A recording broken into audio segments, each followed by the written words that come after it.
जनतेचा आवाज महाराष्ट्र पंचा माध्यमातून। नमस्कार, महाराष्ट्र पंच न्यूज मध्ये आपलं स्वागत आहे। मी नाजिम सिद्दीकी। पाहूया शहरातील ताज्या घडामोडी।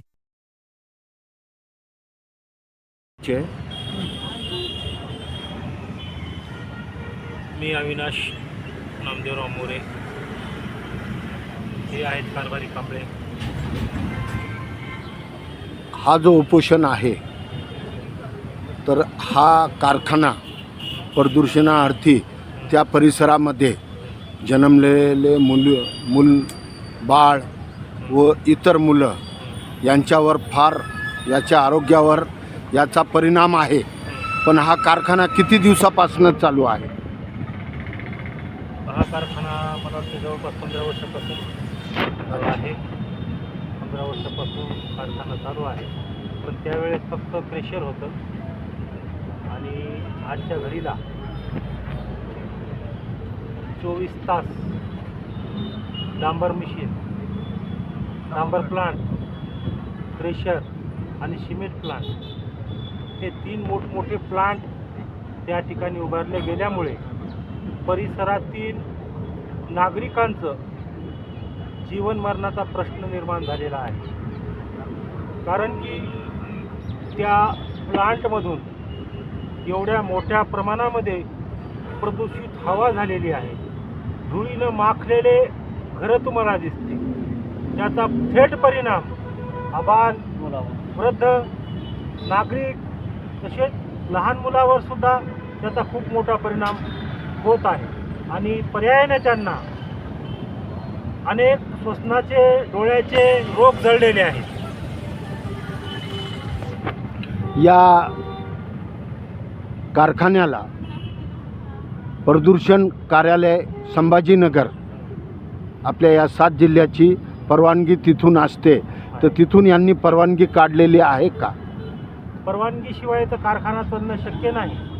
पण जे काही त्या कारखाना चालू असताना ज्या काही प्रदूषण नियंत्रण मंडळाने ठरवून दिलेल्या गाईडलाईन्स असतात, त्या गाईडलाईन्सची त्या पल्लवी कन्स्ट्रक्शन असा केराची टोपली दाखवते त्या गाईडलाईन्सला। म्हणून आमचं एवढं म्हणणं आहे, कोणत्याही परवानगीशिवाय, शासनाच्या परवानगीशिवाय कारखाने चालणे शक्य नाही। पण त्याची गाईडलाईन्स पाळून, कारण की जी चिमणीची हाईट आहे डांबर प्लांटची ती अत्यंत छोटी आहे। जर ती चिमणी अशी थोडी वाढून दिली तर तो दूर जाऊ शकतो। त्याचबरोबर ज्या काही डांबर प्लांट आहे तसे त्याचबरोबर क्रेशर आहे, क्रेशरची धूळ 24 तास क्रेशर चालू आहे। त्याची पूर्ण धूळ त्या पिकावर येऊन पडते आणि त्या पिकातून शेतकऱ्याचं खूप मोठ्या प्रमाणामध्ये नुकसान होत आहे। तुम्ही जे उपोषणाला बसलात, तर ही बाब या कार्यालयात यांना परवानगी दिली, प्रदूषण नियंत्रण विभागाला, मंडळाला, तिथे आपण कळवलं आहे का? आम्ही त्यांना सातत्याने गेली 2 वर्षापासून आम्ही पाठपुरावा करत आहोत। कालच काय नाव त्यांचं, कालच अधिकारी आहेत इथले, त्यांना आम्ही भेटलो आणि त्यांनी सांगितलं की आम्ही तुमचा प्रस्ताव संभाजीनगर कार्यालयाकडे आम्ही पाठवलेला आहे आणि नक्कीच आम्ही कारवाई करू। पण असं काही सकारात्मक त्यांच्या बोलण्यातून आम्हाला जाणवणार नाही, कारण की पल्लवी कन्स्ट्रक्शनचे जे मालक आहेत सुधीर पाटील, यांना मॅनेज करण्यामध्ये खूप हातखंडा आहे आणि कुणाला कुठं कसं मॅनेज करायचं आहे ते त्यांना ठाऊक आहे। कारण की ते एक मोठे प्रस्थ आहेत परभणीच्या त्या व्यावसायिक उद्योगधंद्यामध्ये। ठीक आहे। कितवा दिवस आहे सर आज आपला? आज पहिला दिवस आहे। पहिला दिवस आहे।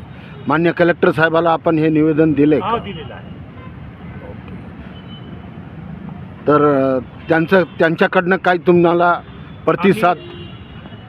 उपविभागीय अधिकारी त्यांनाही भेटलो, तहसीलदार यांनाही भेटलो, त्यांनी हे बघू करू अशा प्रकारचे त्यांचं उत्तर, जे की एक रुलिंग पडलेली आहे की करू, बघू, कारवाई करू, बघू, आतापर्यंत काही सकारात्मक आम्हाला त्या ठिकाणाहून या कारखान्यापासून किती वस्ती लोकसंख्याची वस्ती आहे परिसरात?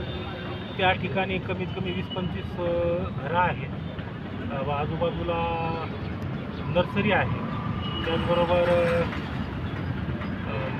कॉटन जिनिंग आहे आणि असे अनेक प्रकल्प आहेत आणि 20-25 घराची वस्ती आहे. तर आपण हे मंत्रालयात सुद्धा हे पत्र पाठवले का? पाठवलेलं आहे. पर्यावरण मंत्रालय आम्ही पत्र पाठवलेलं आहे. त्या विभागाच्या मंत्री मुंडे मॅडम यांना यांनी पत्र पाठवलं. या आंदोलनाचं काय म्हणणं आहे तुमचं शेवटी? शेवट आम्हाला त्या ठिकाणी जे शासनाने गाईडलाईन ठरवून दिलेले आहे त्या गाईडलाईनचं तत्वतः पालन झालं पाहिजे. धूळ उडली नाही पाहिजे. डांबर प्लांटून जो निघणारा रासायनिक धूर आहे तो धूर आसपासच्या परिसरामध्ये गुरमळला नाही पाहिजे. त्याचबरोबर रस्त्यावर जी हायवे आहे तो हायवेवर सुद्धा खूप मोठं त्या ठिकाणी दृश्यमानता कमी होते, कारण की समोरच्या काही एखाद्यावर दिसत नाही. तर हे सर्व शासनाचे गाईडलाईन्स पाळावे एवढंच आमचं म्हणणं आहे. आणि हा प्लांट त्या ठिकाणाहून स्थलांतरित व्हावा एवढा. त्या परिसरातले सर्व नागरिक आपल्या पाठीशी आहेत. सोबत आहे. ओके, धन्यवाद सर. आज पहिला दिवस आहे आणि हे दिवस राहणार आंदोलन आहे? पोषण किती दिवस राहणार? आता हे आम्हाला सरकारकडून काहीतरी सकारात्मक गाईडलाईन्स ठरवून दिलेल्या गाईडलाईन्सप्रमाणे जर सरकार लिखित स्वरूपात देत असेल तर आम्ही उपोषण आत्ताही मागे घेण्यास तयार आहोत. धन्यवाद.